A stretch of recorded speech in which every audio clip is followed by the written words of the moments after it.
रेखा गुप्ता दिल्ली की नई सीएम चुनी गई हैं। बीजेपी ने रेखा गुप्ता को दिल्ली का सीएम बनाकर सभी को चौंका दिया है। एक तरफ जहां चुनाव में दिल्ली के पूर्व सीएम और आप संयोजक अरविंद केजरीवाल को हराने वाले प्रवेश वर्मा सीएम की रेस में थे, तो वहीं दूसरी तरफ बिहार चुनाव को साधने के लिए मनोज तिवारी का नाम भी आगे चल रहा था। लेकिन इन तमाम नामों को पीछे रखते हुए रेखा गुप्ता को विधायक दल का नेता चुना गया। ऐसे में चलिए जानते हैं कि रेखा गुप्ता प्रवेश वर्मा पर कैसे भारी पड़ी। इसके पीछे बीजेपी की क्या रणनीति है। नमस्कार, मैं हूं अदिति शाह और आप देखना शुरू कर चुके हैं news nation digital. Rekha Gupta और अरविंद केजरीवाल में दो समानताएं हैं। अरविंद केजरीवाल की तरह रेखा गुप्ता भी हरियाणा की हैं और बनिया जाति से ताल्लुक रखती हैं। अरविंद केजरीवाल, सुषमा स्वराज के बाद रेखा गुप्ता दिल्ली की तीसरी मुख्यमंत्री होंगी जो हरियाणा से है। दिल्ली से पहले बीजेपी की 13 राज्यों और एक केंद्र शासित प्रदेश में सरकार थी, लेकिन कोई भी महिला मुख्यमंत्री नहीं थी। राजस्थान में वसुंधरा राजे सिंधिया के बाद बीजेपी का ये बॉक्स खाली था, जिसे अब रेखा गुप्ता ने भर दिया है। अब तक भारत के कुल 28 राज्यों और 8 केंद्र शासित प्रदेशों में ममता बनर्जी एकमात्र महिला मुख्यमंत्री थी। दिल्ली की मुख्यमंत्री बनने के बाद रेखा गुप्ता अब दूसरी महिला मुख्यमंत्री होंगी। भारत की चुनावी राजनीति में पिछले एक दशक से महिलाओं को नए वोट बैंक के रूप में देखा जा रहा है। कहा जा रहा है कि महिलाओं को जाति और धर्म की पहचान से अलग राजनीतिक रूप से लामबंद किया जा सकता है।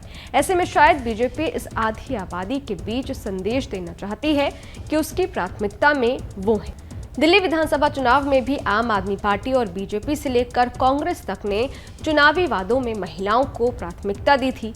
बीजेपी ने तो दिल्ली में चुनाव जीतने के बाद महिलाओं को हर महीने 2500 रुपए देने का वादा किया है। ऐसे में रेखा गुप्ता को बीजेपी ने मुख्यमंत्री के लिए चुना तो ये उसकी इसी रणनीति के हिस्से के तौर पर देखा जा रहा है। कहा जाता है कि बीजेपी में बड़े नेता वही बनते हैं जिनकी पृष्ठभूमि आरएसएस या अखिल भारतीय विद्यार्थी परिषद की होती है। बीजेपी के शीर्ष नेताओं की पृष्ठभूमि देखने के बाद इस बात की पुष्टि भी होती है, वो चाहे अटल आडवाणी की जोड़ी हो या नरेंद्र मोदी और अमित शाह की, या फिर अरुण जेटली हो या नितिन गडकरी। रेखा गुप्ता के साथ आरएसएस और एबीवीपी दोनों की पृष्ठभूमि है। सुषमा स्वराज के बारे में कहा जाता है कि वो बीजेपी में सीट्स या निर्णय लेने की क्षमता रखने वाली नेता बन सकती थी, लेकिन उनकी राजनीतिक पृष्ठभूमि ना तो आरएसएस वाली थी और ना ही एबीवीपी वाली। सुषमा स्वराज की शुरुआती राजनीतिक पृष्ठभूमि जनता पार्टी की थी। रेखा गुप्ता भले पहली बार विधायक बनी है, लेकिन दिल्ली की राजनीति के लिए नई नहीं है। वो दिल्ली नगर निगम की पार्षद रही हैं। रेखा गुप्ता ने पिछली 2 बार से दिल्ली में विधानसभा चुनाव लड़ा, लेकिन उन्हें हार का सामना करना पड़ा।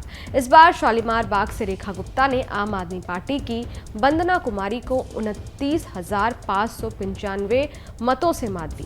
दिल्ली में विधानसभा चुनाव इतने बड़े मार्जिन से जीतना एक बड़ी जीत है। दिल्ली में चुनाव जीतने के 10 दिन बाद बीजेपी ने मुख्यमंत्री कौन होगा इस बात से पर्दा हटाया।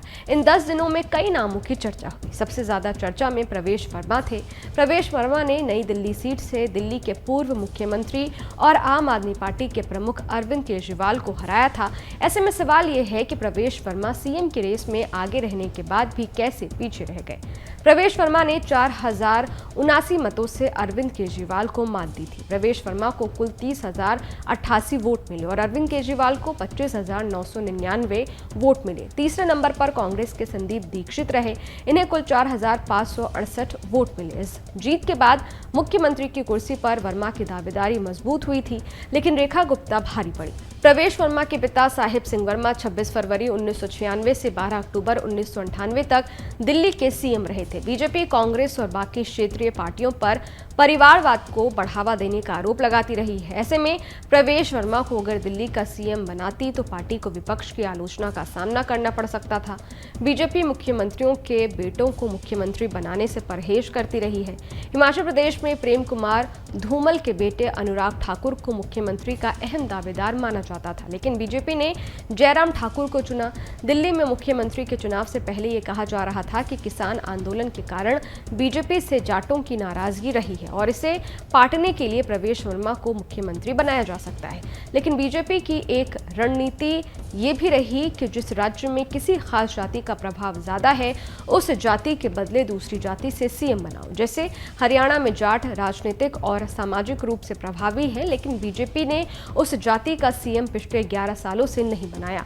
इसी तरह महाराष्ट्र में मराठों का प्रभाव ज्यादा है, लेकिन बीजेपी ने विदर्भ के ब्राह्मण देवेंद्र फडणवीस को सीएम बनाया। इसी तरह झारखंड में आदिवासी मुख्यमंत्री के बदले तेली जाति से ताल्लुक रखने वाले रघुबर दास को सीएम बनाया गया था। कुछ लोग ये भी कह रहे हैं कि प्रवेश वर्मा की छवि विवादित रही, इसलिए भी बीजेपी ने उन्हें मुख्यमंत्री की कुर्सी देने से परहेज किया। प्रवेश वर्मा ने अक्टूबर 2022 में दिल्ली में विश्व हिंदू परिषद के एक कार्यक्रम में एक खास समुदाय के संपूर्ण बहिष्कार की बात कही थी। प्रवेश वर्मा ने कहा था कि मैं कहता हूं, अगर इनका दिमाग ठीक करना है, इनकी तबीयत ठीक करनी है तो एक ही इलाज है और वो है संपूर्ण बहिष्कार।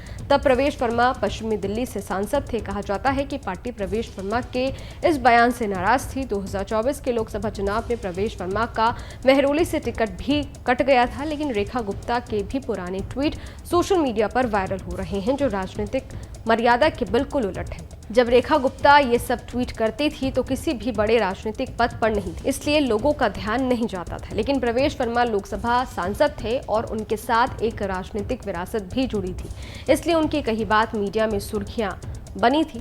रेखा गुप्ता दिल्ली की राजनीति में पिछले 30 सालों से सक्रिय है। रेखा जब दिल्ली यूनिवर्सिटी के दौलत राम कॉलेज से बीकॉम कर रही थी तभी राजनीतिक यात्रा की शुरुआत कर दी थी।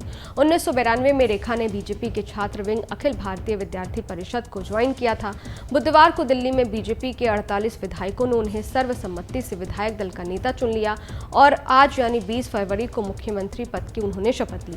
रेखा गुप्ता ने मुख्यमंत्री के लिए चुने जाने पर कहा, देश की हर महिला के लिए ये गर्व की बात है। बीजेपी ने दिल्ली में जो भी वादा किया है उसे हम पूरा करेंगे। मेरी जिंदगी का यही मकसद है। इस वीडियो में फिलहाल इतना ही। ये वीडियो आपको कैसा लगा कमेंट बॉक्स में जरूर बताइएगा। बाकी देश और दुनिया की तमाम खबरों के लिए देखते रहिए न्यूज नेशन, मेरे यानी अदिति शाह के साथ। शुक्रिया। न्यूज नेशन अब व्हाट्सएप पर खबरों के ताजा अपडेट के लिए न्यूज नेशन के इस QR कोड को स्कैन करें।